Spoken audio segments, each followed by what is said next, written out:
Good afternoon on this Good Friday and our last day of Holy Week services in the chapel. We're glad that you've been here. Many of you have been here every day this week, and I'm grateful for that. I invite you to take your hymnal and turn to page 192. We're going to sing Were You There, but we will omit stanza 4. We're just going to sing stanzas 1, 2, and 3. And would you stand with me as we read together our call to worship? Is it nothing to you, all you who pass by? Behold, and see a very deep sorrow, like unto this sorrow. God commended his love toward us, in that while we were yet sinners, Christ died for us. Behold, the Lamb of God, which takes away the sin of the world. Amen.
Let's bow together for prayer.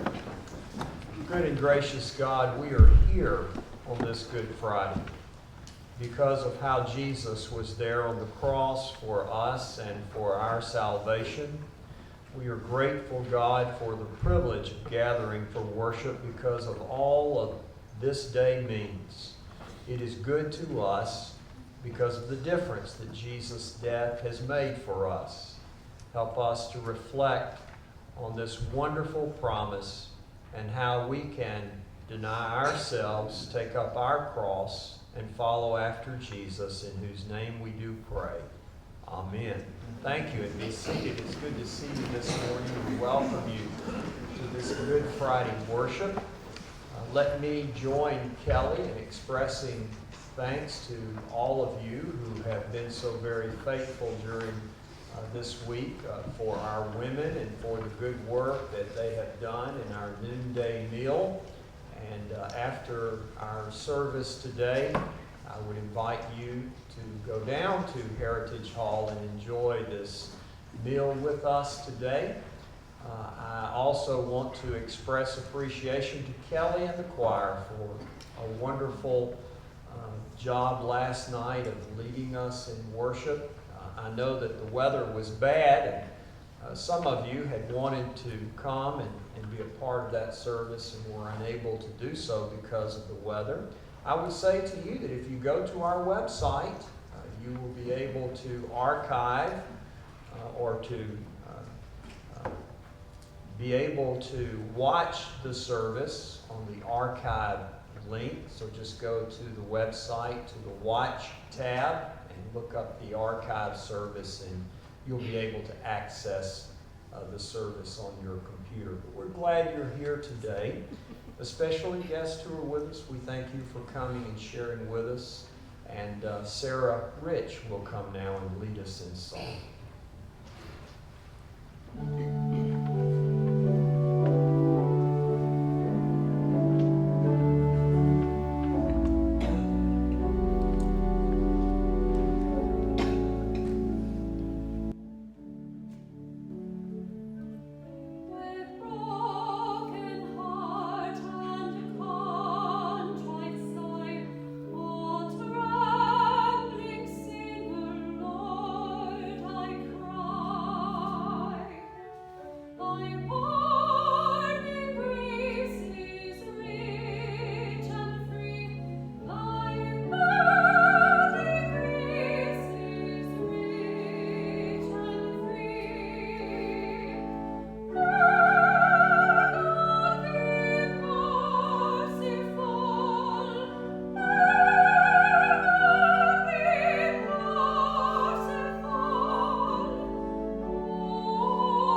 Thank you, Sarah. The reading of God's Word from the Gospel of John, the 19th chapter, the first verse, the Word of God for the people of God. Thanks be to God. Then Pilate took Jesus and had him flogged. The soldiers twisted together a crown of thorns and put the crown on the head of Jesus. They clothed him in a purple robe and went up to Jesus again and again, saying, "Hail, King of the Jews!" And they struck Jesus in the face. Not too long ago, an article in the Los Angeles Times bemoaned how our current society has for several years now been moving headlong toward becoming what the article called an age of indifference. An age of indifference. The article recounted how, beginning actually around the time of the Vietnam War and the whole Watergate scenario episode, the average person in the United States since that time began to know less and to read less, and, in my estimation, worst of all, to care less. If anything, I think you would agree that the pace of decline since those culturally transformative events has only gotten quicker. People know less and read less, and worst of all, care less. I don't know how you feel about those conclusions, but it's the ignorance that accompanies the indifference that I find particularly disconcerting. An ignorance that doesn't know what it doesn't know, which is only compounded by the fact that such ignorance could not care less. Of course, such ignorant indifference is not really a new thing, though there have been pockets in time when indifferent ignorance has most definitely been more pronounced. One of those times was on this very day when 2,000 years ago, the Romans put to death a humble Galilean rabbi whom they thought was nothing more than a misguided spiritual revolutionary who in reality was the King of Kings and the Lord of Lords. The 2nd century Roman philosopher Celsus was a most vociferous opponent of the Christian movement in his day, but not for reasons that you might imagine. Celsus, along with most of the Romans in his day, the 2nd century, was not bothered by the way in which the followers of Jesus considered their master to be divine. People in the Roman world did that all the time with each one of the Roman emperors. They thought them to be divine. What bothered Celsus and other Roman intellectuals of his day was why Christians chose to deify Jesus. Why Jesus? They asked the question, what's so special about Jesus? They would look at the prior heroes of antiquity and they would ask about Jesus, what has he done, either by word or by deed, that would make you feel as if he was quite that wonderful? Why Jesus? Well, Celsus and the others wouldn't have gotten an argument from any of their fellow Romans who were present that Friday when the high priest henchman dragged Jesus before Pontius Pilate, the Roman governor of Judea, whose primary responsibility was to keep the peace and to put down any hint of insurrection. Scriptures tell us it was early Friday morning when Pilate suddenly found himself face to face with Jesus of Nazareth. Pilate asked of Jesus, "Are you the King of the Jews?" And when Jesus vaguely answered that his kingdom was from another place, Pilate chose, according to the Scripture, to have Jesus flogged. To have Jesus flogged as a pretender king, intending to humiliate Jesus so that Jesus' own people might show him pity instead of rage. And that's where our text for this Good Friday picks up the story. The Gospel of John, as you read it, this section of the Gospel deals with the emotional pain that Jesus went through at the hands of the Romans, just as much as it deals with his physical pain, the soldiers twisting together a crown of thorns, clothing him with a purple robe, striking him in the face, the Scripture says, time and again, and taunting him by saying, "Hail, hail, King of the Jews." The soldiers did not know what they did not know. And worst of all, they could not have cared less. Their ignorance, you see, was an indifferent ignorance. And perhaps that's why later, while on the cross, Jesus would look down at them and at the other responsible parties and pray to God to forgive all of them, for they know not what they do. It's easy for us to read this part of the Jesus story and shake our heads at the ignorance of the Romans, to shake our heads at the ignorance of Pilate, all the way down to the least ranked Roman centurion. It's easy for us to shake our heads and say to ourselves, what a crazy way to treat a king. What a crazy way to treat our king. We'd like to think that if we had been there on that Friday, we would have acted differently. We would have treated Jesus differently. And certainly we might have,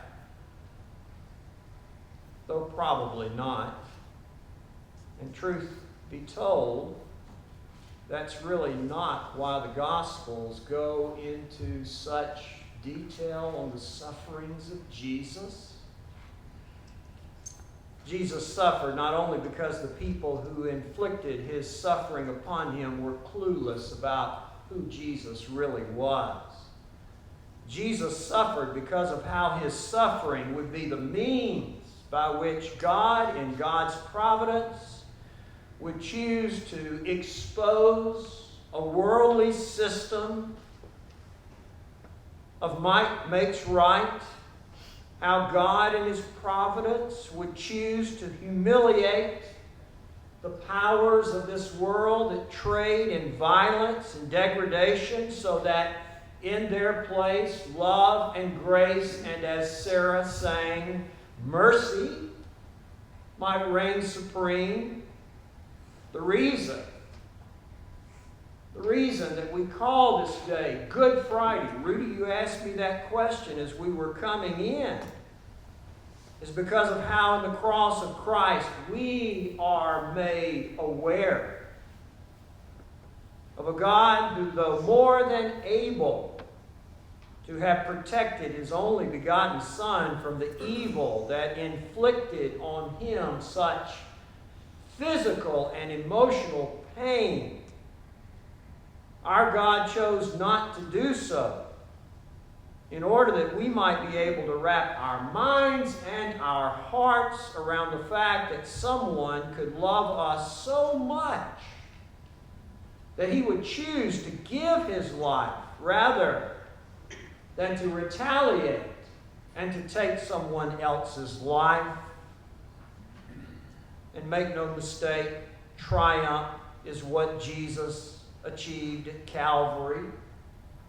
On the cross at Calvary, Jesus triumphed not by taking anyone's life, but by offering his own life for the sake of others. At Calvary, Jesus triumphed not by defeating violence with greater violence, but by continuing to love regardless of the violence perpetrated against him. At Calvary, Jesus introduced into this world a new and unsuspected force, one of which people were for the most part ignorant, and for that matter still are, which is the power of love. And for those who are on the receiving end of love, love is a force to which no one can ever be indifferent in any way. Your presence here today, your presence, is proof enough that at the very least, you don't want to be indifferent to Jesus. Your presence is a testimony of sorts to how you know who Jesus is and how your heart's desire is to find a way to know him more. The way you do that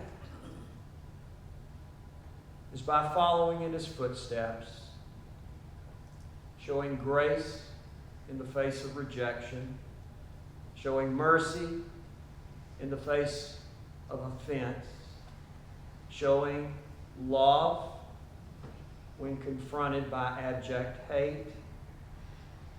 You see, as Jesus has shown us by his sacrifice, there is a huge difference between interest and commitment. When you're interested in something, you only do it when it's convenient. But when you're committed to something, you accept no excuses. When you're committed to something, you pay whatever price is required of you.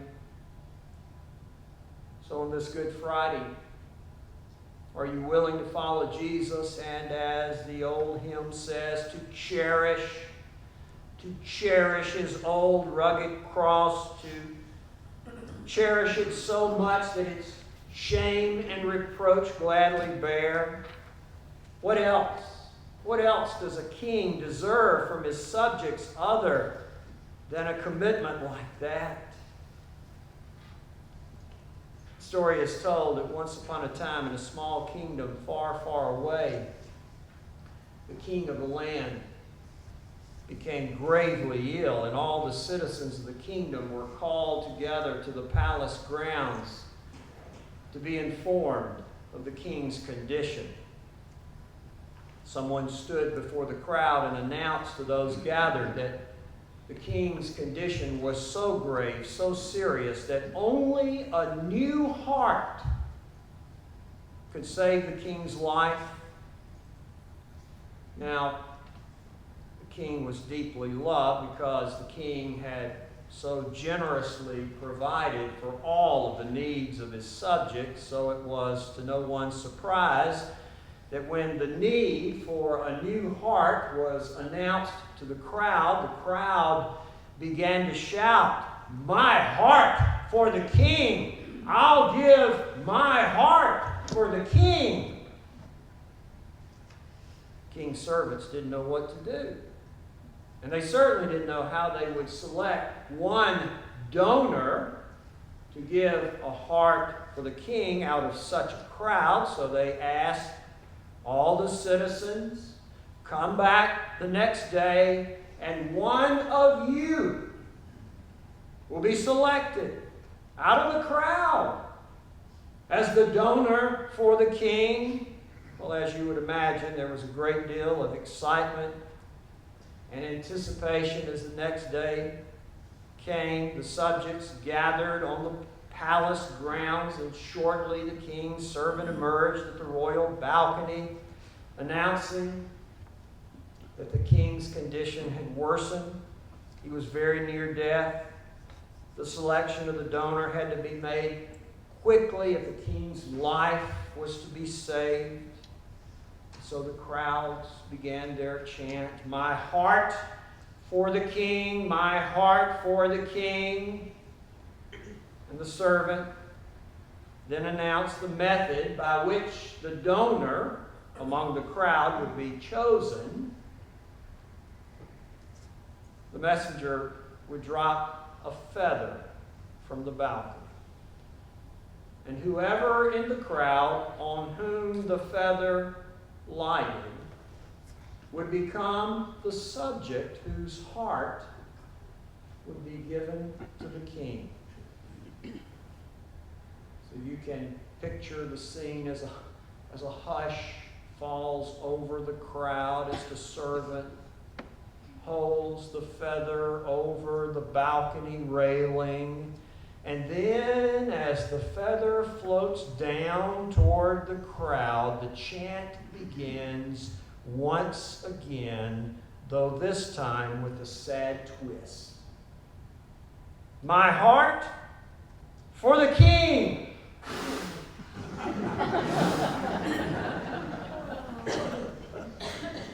Each person seeking to blow the feather away from himself to his neighbor.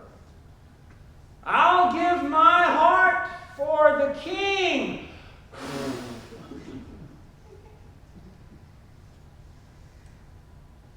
The point of the story is there comes a time when love has to put up or shut up. Today, we see how love not only was put up, we see how love was nailed up. So much so that our King gave his heart and his life for us. And all that he asks is that we live for him. That we live for him. Boldly and openly and unashamedly. And most important, lovingly. I don't know about you, but today, on this day we call Good Friday, Rudy, living boldly and openly and unashamedly and lovingly. To me, that doesn't seem to be such a crazy thing to do. In the name of the Father, and of the Son, and of the Holy Spirit. Let's bow together for prayer. God, we are grateful for the love that Jesus expressed in giving of himself at Calvary, the pain through which he went, the suffering that he endured, emotional as well as physical, so that we might live for our King. Help us to treat Jesus royally and respectfully by the manner in which we bear his loving presence through everything that we say and do. For Christ's sake we pray. Amen.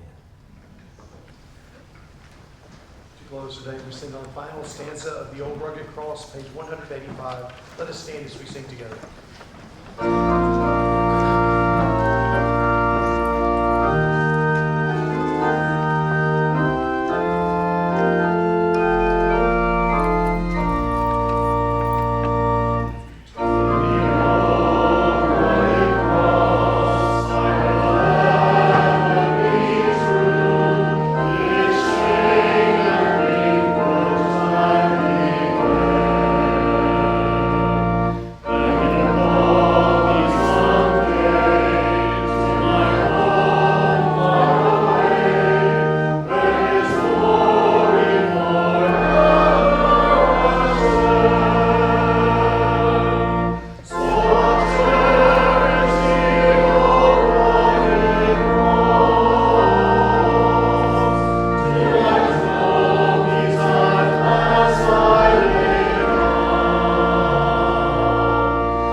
for your presence. Remember that lunch is to follow down in Heritage Hall, and we hope that everyone can join us for a wonderful time of food and fellowship together.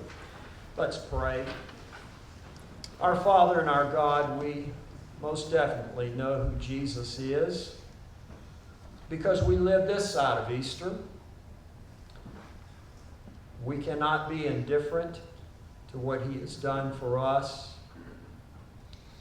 We feel led to cling and to cherish the old rugged cross and to lay down everything in order to follow in the way of Jesus. Bless us for that, and bless this world in ways that enable us to experience more and more each day the joy of your salvation that can only be magnified by infinity when we gather again on Easter Day.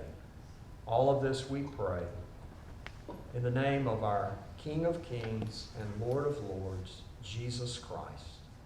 Amen and amen.